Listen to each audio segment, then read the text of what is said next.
Let me first say, by way of announcements, that we are preparing all over the country for our national convention that will be April 2nd through the 5th here in New York. It's free at the Sharpton. And we, at that convention, will be unveiling what we're going to do in terms of the DEI boycott and where we're going in terms of our dealing with economic redress in our community. What people do not understand, we come out of the Dr. Martin Luther King School of Thought in National Action Network, is our tradition started with boycotts. Montgomery bus boycott in '55. Harlem boycott led by Adam Clayton Powell in '42. Because when we did not have the right to vote or have political power, we knew how to organize our economic power. And that gave us leverage, because if you can break their bank, you don't have to change their mind. You change their options by removing your dollars. So there are some people that will never go to a protest, but all they got to do is stop buying from people that disrespect us.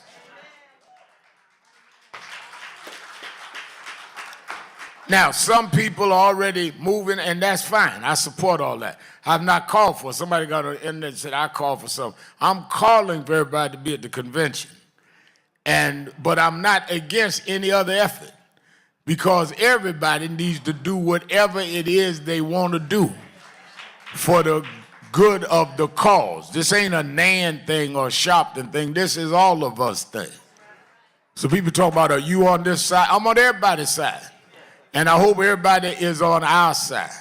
So be in New York at the convention. You can go on the website, www.nationalactionnetwork.net, or you can call the toll-free number. People are at the phone now, 1-877-626-4651, and we will take your names and register. Why are we registering you? Because the convention's free. We have thousands of people that come, and when you come, if you're already on the list, you are guaranteed you get in the workshops or the events. If you've not put your name on the list, then you gotta hope that the rooms are not full, and they always are full. We had over 9,000 people at our convention last year. And we already have many people coming that will head up our workshops and be here. Our annual dinner this year, we've confirmed one of our honorees will be Patti LaBelle. She'll be there. At our women's luncheon, Tatiana Ali from the French Prince of Bel-Air will be there. And we'll have workshops led by Dr. Michael Eric Dyson, Ben Crump, many of them, and I'll be announced. But don't come to see the celebrities. Don't come to see the stars. Y'all want to see a star? I'm here every Saturday morning.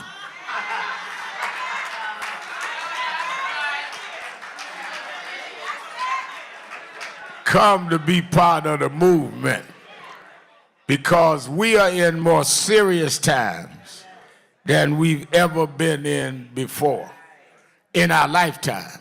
Now, there have been more serious times than this, but now you're going back to reverting back to times that many of us have never seen. So I want to get that out the way. Also, when you see the breakdown, when you've got a government now that are firing people and don't even know who they firing. I mean, I never heard of nothing like this. I was at the gym working out this morning and come across the news. They fired people that worked in the department to deal with nuclear weapons. And they had to go re-hire them because they put the whole country at risk. They find folk that keeping the nuclear defenses up. They just arbitrarily fight. Just a bunch of amateurs in charge of the government.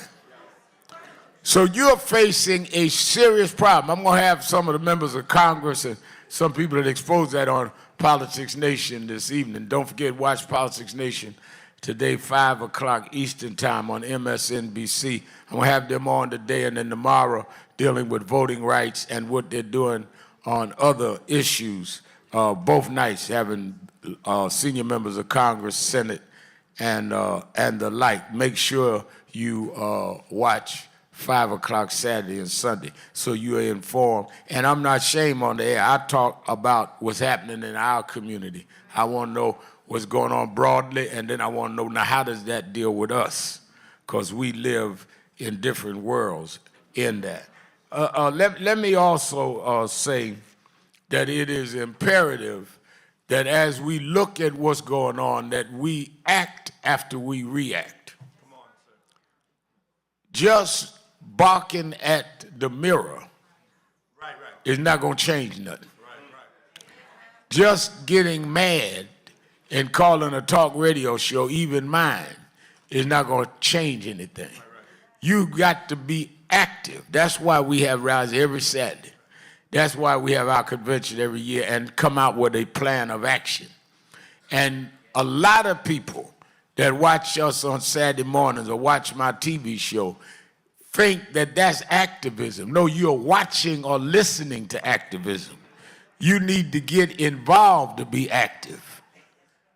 You know, everywhere I go, people, Remel, I'm with you. Then why don't I see you? You go and tell them, well, come help me tell them. So I think that it is very important we operate from an activist point of view. Now, one of the real problems, I remember Reverend Jesse Jackson, my mentor, used to always say, the problem in slavery and the problem in segregation was that they taught us to adjust to it. Once they taught you how to adjust, they didn't have to beat you anymore. You began to be one that policed your own behavior. You know, first they had to beat some slaves into submission. But after a while, second, third generation, you just behaved that way because you had adjusted to the behavior of being a slave and deferring to the slave master. Same thing in segregation.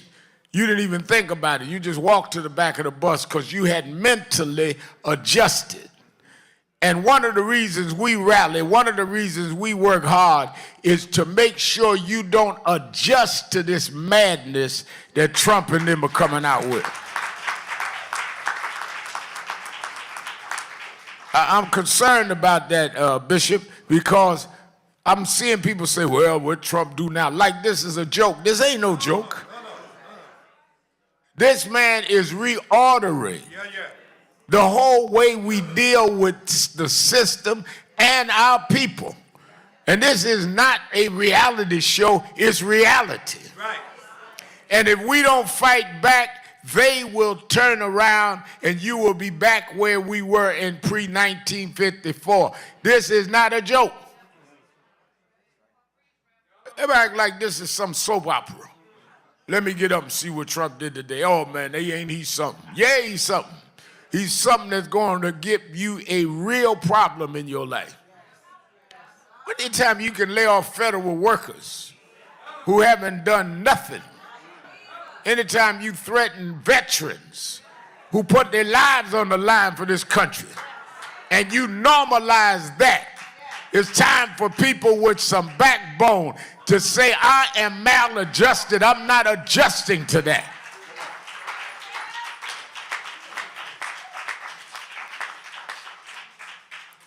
Now, in that, and I want to get to this whole national stuff, but let me address, and y'all watching us around on Impact around the world, let me address something going on local. Because I think that we need to be clear about some stuff. The mayor of New York, Eric Adams,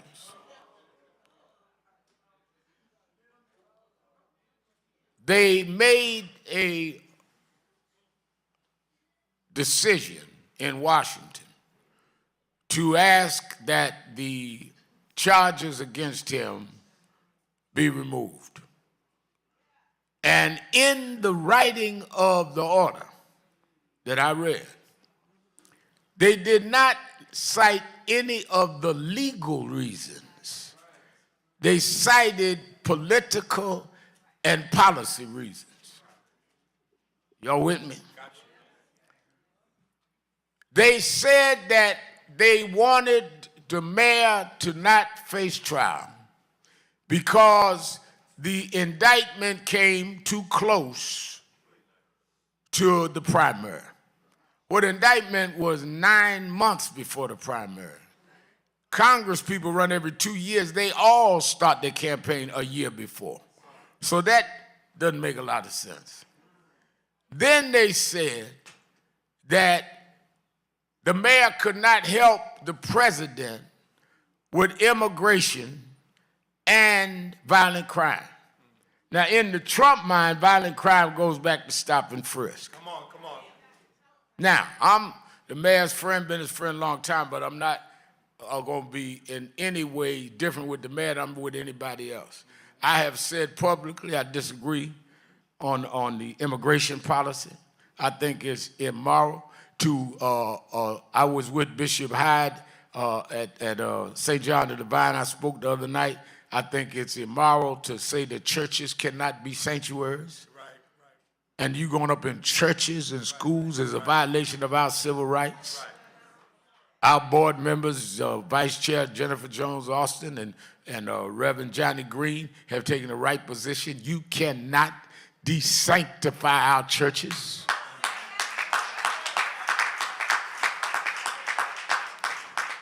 So I stand with that.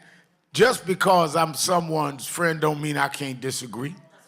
I disagreed on Daniel Penny. I preached the funeral. But let me make this clear too.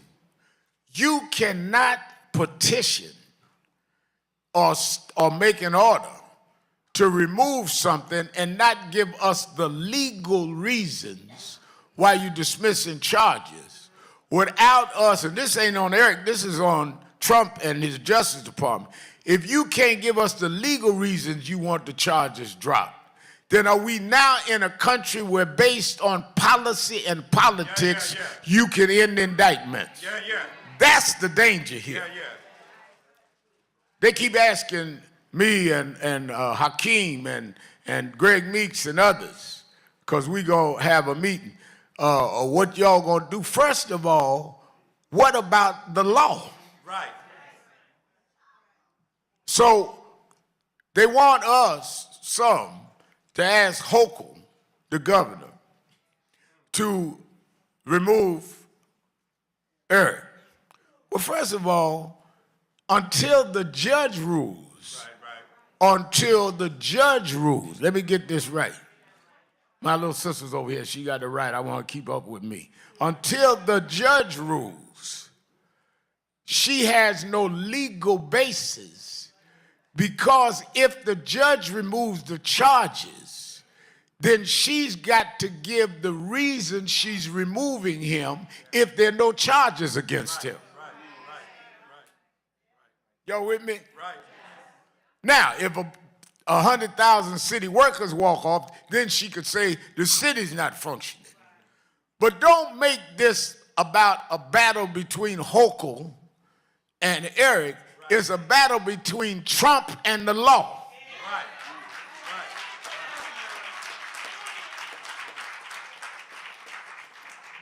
That's why they want to scapegoat Damian Williams, who was the first black U.S. attorney that this happened under. Damian Williams ain't not, if he had a conspiracy against somebody, then who else did he conspire against? Don't try to pit brothers against brothers. He been here, he works with us. I know Damian Williams. Let me tell you something. They are going to try to play us against each other. They want you mad at Hochul or dealing with Eric and Trump and all that. The fact of the matter is, if Donald Trump really believed there was a violation here, that it was a political agenda, as he said, that there may be a political agenda here. I don't believe that. Eric believes he was targeted. I told him I believe that I do not believe Biden targeted him. But that's our disagreement. But if Trump believed it, if he believed it, then why didn't he pardon them? He pardoned people that beat law enforcement people on January 6th. He pardoned people that mess with votes. He pardoned hundreds of people. Why, when you got to Eric, all of a sudden you couldn't pardon nobody?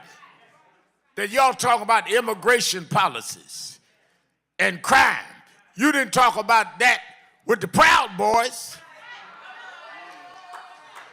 You didn't talk about that with Bannon and them. Play the game by one set of rules, Trump. Don't play the black community against each other.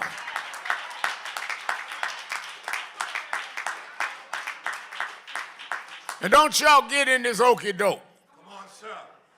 The real question is why they playing by two sets of rules. Right. That's the real question. Well, you know, Eric did this, that, and the other. Did you see the film on January 6th? Trump pardoned all of them. All of them. These people urinated in congressmen's offices. Yeah. He pardoned all of that. Called them hostages. And now he turned around trying to hold Eric and the city of New York as hostages. Some of us won't sit by quietly. We're not calling on Hochul. We're calling on Trump to pardon him or leave it alone.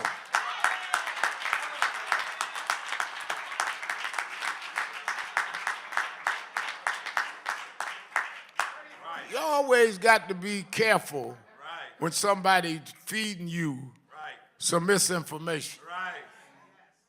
Mal, what you think? We should put pressure on? No, we should put pressure on Trump. We have got to understand that they came out with Project 2025, yes, sir. And they meant that. Yes, they got people that helped write that book that's now working in the government. This is about destabilizing.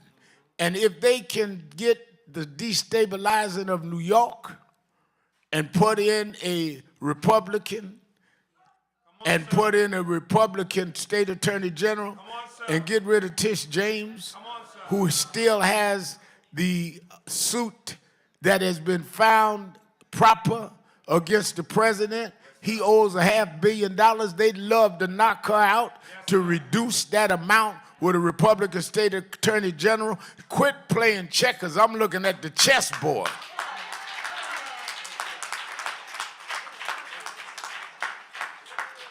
They want to soften up Hochul so they can soften up the state ticket next year. They get everybody fighting against each other this year. And in the middle, they're going to use Haitians and Mexicans telling black folk they got your job. Then why were we doubly employed for anybody ever came across the Mexican border? Hello? Hello?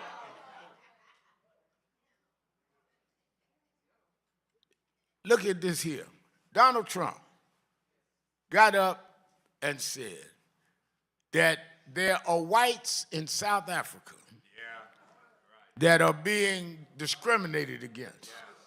Now, there is a motion in the South African parliament saying that those that have gotten land under apartheid unfairly, they want to repatriate the land. Donald Trump said that those whites can come to the U.S., he'll make them refugees. Right. Did he say it? Yeah, he said it. Bishop Trout, I wouldn't lie with you in the pulpit. Now, if you don't have room for Haitians, and you ain't got no room for Mexicans, then where did you find room for whites from South Africa? I mean, where you gonna put them, Mr. Trump?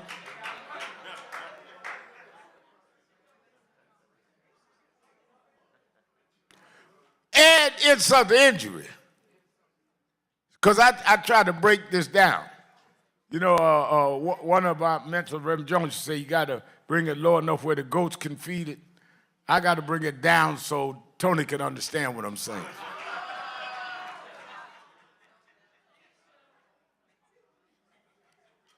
Trump says bring the whites in from South Africa.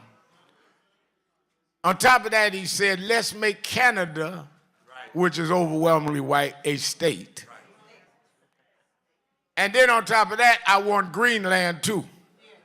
Now, maybe I ain't never met no black folk from Greenland, so that's all white. So he want to bring in all these folks and push people of color out and got you running around talking about they our problem.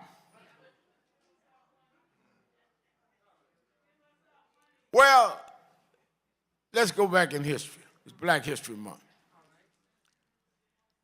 Who made the process of electing a president complicated was the Electoral College. Y'all with me so far? Yeah. Somebody help Tony take some notes. Give him a pencil and an eraser because he can't spell well, so needs an eraser.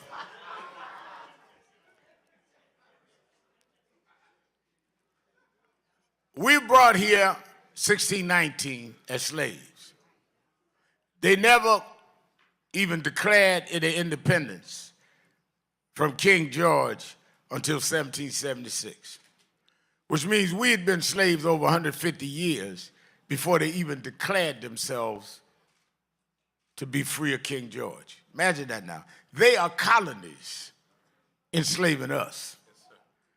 They'd gone through 3 or 4 generations before they ever declared they wanted to be a nation. In those 3 or 4 generations, they had taught our children they were inferior. They had taken our names. They had taken our culture. They had sold us to different states. They broke us so they could enslave us. That's the facts. Once they had broke us, then they went and declared that they wanted to be a nation. When they got into the formation of the nation in 1787, that's when they wrote the U.S. Constitution.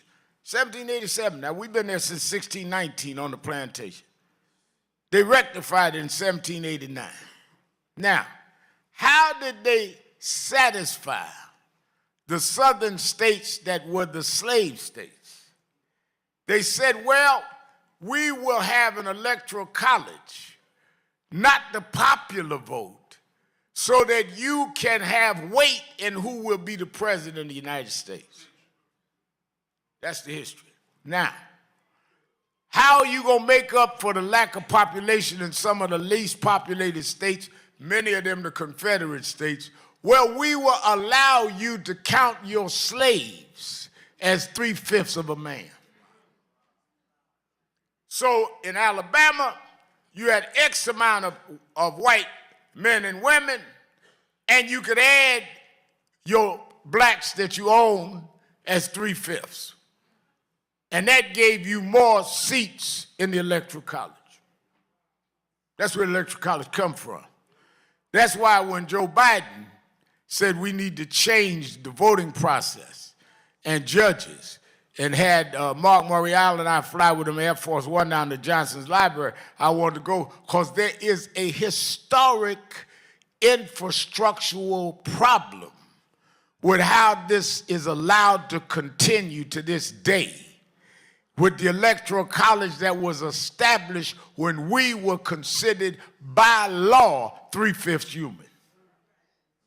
If you understand that, you'll understand that the result of fighting against voting rights, equal rights, started when they never intended for us to vote, because they never intended for us to be full human.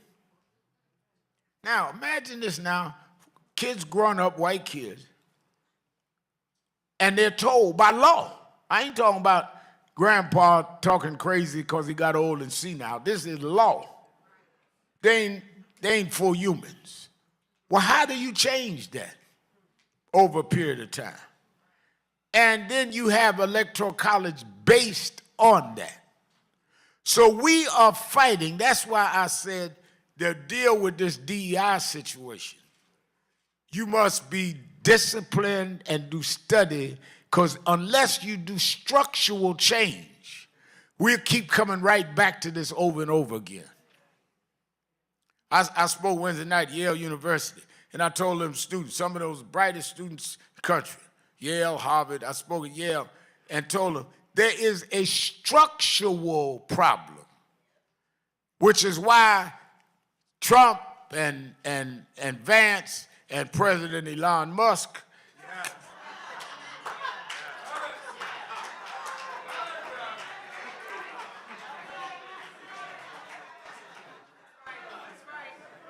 they can come in and put us backwards because the structure was never corrected. So they can walk in the door and say NDI, because structurally they can make that stand. We've got to break the corporate world from doing it and then straighten out the structure of how this country is. Why we ought to be sending people to Congress is not sending them to Congress because they had the robocall call your house, but they're committed to the structural change of this country. What Trump is successful on is playing on a weak structure. So he can make it go either way. It should not be so unclear that you can play the game either set away. It must be firm that you got to repair the damage done to the children of the slaves and straighten out the structure that we are not 3/5 human, we are full human beings that built this country and never got paid. That's what reparations is.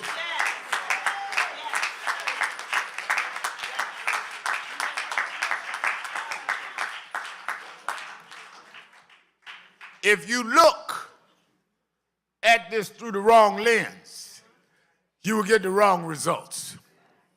You got to look at what's going on in 2025 through the lens of history.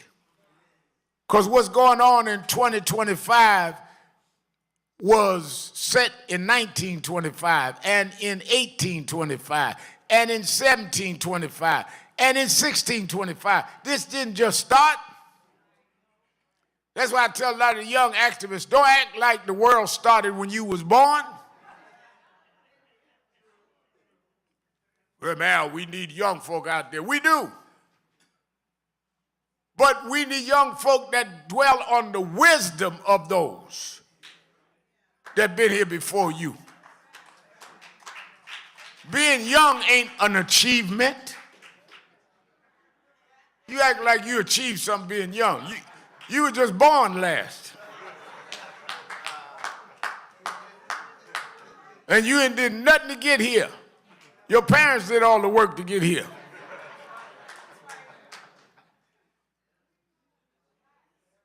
And some of us was born to do this work. I tell them all the time, Bishop McKellen, I know I was born to do this work. I was born October 3rd, 1954. That night, Trollinger, at the maternity ward, Kings County Hospital, Brooklyn. There was 3 of us in the maternity ward. All of us been born that night. I was born about 10 o'clock. And I was the 3rd baby. There was 2 babies before me as you come in the door. The reason I know I was different is that it got to be late, Richardson, and we all was hungry. We wanted our bottles. And the baby on the far right was a proper Negro baby. He took his little pinky up and tried to get the nurse's attention. He was just kept doing his pinky, saying he wanted the bottle. Nurse kept running back and forth, didn't even look in the room at us. The baby next to him was a little more active, but not quite. He kind of kept kicking at the blanket that the nurse had put on him, but she didn't hear that. So I looked at the pinky baby, And I looked at the blanket baby. And I said, that don't look like it work. So I start kicking and screaming and hollering and crying and throwing the rattle. And the nurse ran in there to see what all the noise is about. So I learned before I got out the hospital that you got to raise some hell up in here.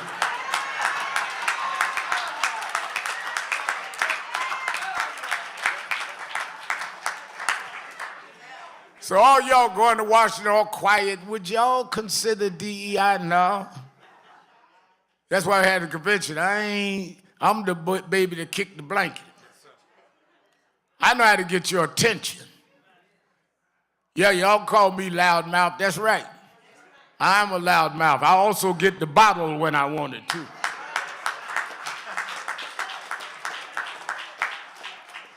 And this is going to call for that kind of activism now. We're going to need those that do the inside stuff, those that do the legislative stuff, but those that know how to turn up the heat in the pulpit and in the streets. We need all of that. Well, I don't know why you say we need the black church, because you need the basis of our movement was always our spiritual power. That we believed that God would make a way. If you just believed in man's strength alone, Trump can overpower you. But if you know that there is a God that sits high and look down low, and there's a God that the courts can't trick, that the money can't buy, and that if God be for me, I don't care what Trump do. I don't care what Elon Musk do. If God be for me.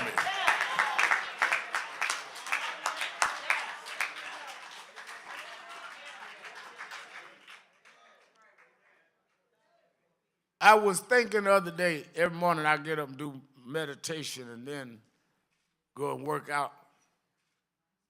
And I was thinking the other day, I was reading that scripture, challenge about the transfiguration. And you know, I used to hear preachers say they would love to talk to this one or that one or communicate this one or that one. And I thought about, I would love to talk to James and John. Jesus went up on the mountain and he brought his disciples with him. And the Bible said they went to sleep. James and John. And I would really want to know, why did you go to sleep when Jesus was going up to do something that we never understood all that happened because y'all were asleep? Now, they said that they appeared to be that he was talking to Moses and Elijah. I wonder what Moses and Elijah told Jesus. Jesus, Son of God, why would he need to talk to Moses and Elijah? We'll never know, because the disciples were asleep. Maybe Moses told them, don't worry about Calvary, because at the Red Sea, God, your father, made a way for me. We'll never know. Maybe Elijah told them, to appoint your disciples carefully. I had to throw mine on Elisha. We don't know what kind of counsel he got. We don't know the reason he went up there. Did they bless him? Did they prepare him? When he came later and said, are you prepared to drink of this cup? Did they tell him, you got to drink of the cup? We'll never know, because the disciples were asleep. I come to tell you today that while Trump is trying to roll back time, the disciples are asleep. Y'all are sleeping through a revolution. You run around here talking about how much money Musk got. You run around here talking about how strong Trump is. You're sleeping through a revolution. You're trying to give people a way out rather than to dig in. Preachers talking about feel good. Get in the mirror and repeat these affirmations. I don't care what you repeat in the mirror. It ain't going to change your situation till you get up and do something.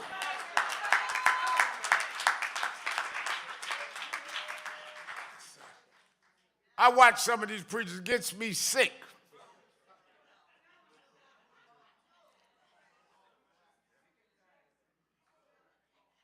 Touch somebody and tell them so-and-so. Don't touch me, you might get slapped back. I want to know what we going to do about this.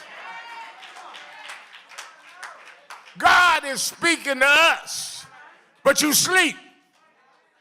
Just like Jesus went and conferred with Moses and Elijah, we need to confer with Martin and Malcolm and Rosa Parks.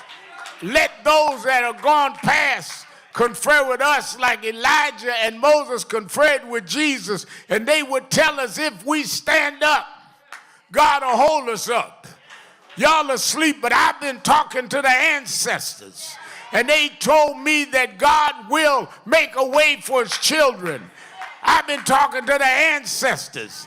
They said that the race isn't given to the swift, nor to the strong, but those that'll hold out to the end. I've been talking to the ancestors. Y'all asleep, but the ancestors told me there is a God that'll make a way for his children. He walks with me. He talks with me. Tells me I'm his own.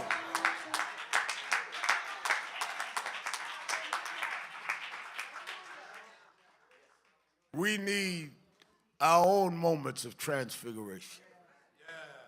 While you sitting around here talking about how hard times are, why don't we look up and talk to Harriet Tubman? And she'll say we were slaves, didn't know our names, didn't know where mama was sold to. But I decided that I would build a railroad and build this underground. Because I learned how to use my hands. I learned how to navigate nature. And I built an underground railroad and brought hundreds of slaves to freedom.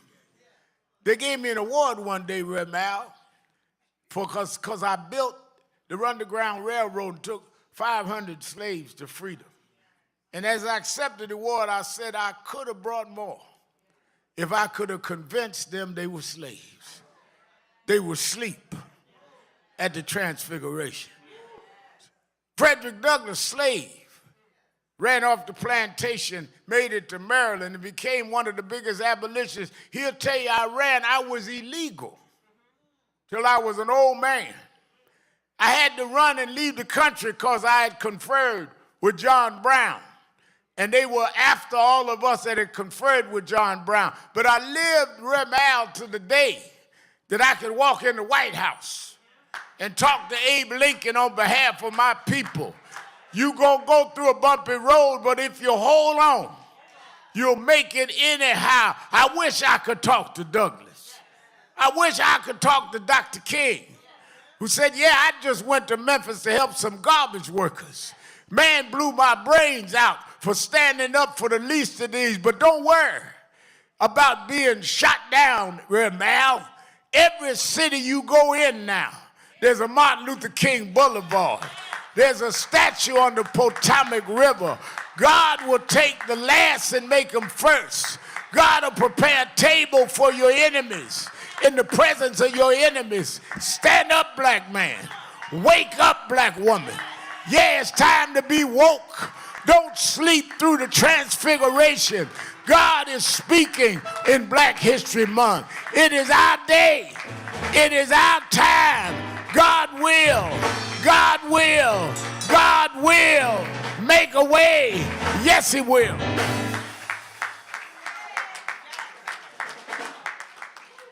Because he lives. It don't make a lot of sense. I can't give you the strategy. I'm going to give it by the convention. I can't tell you where all of the dots connect. But because he lives, I can face tomorrow.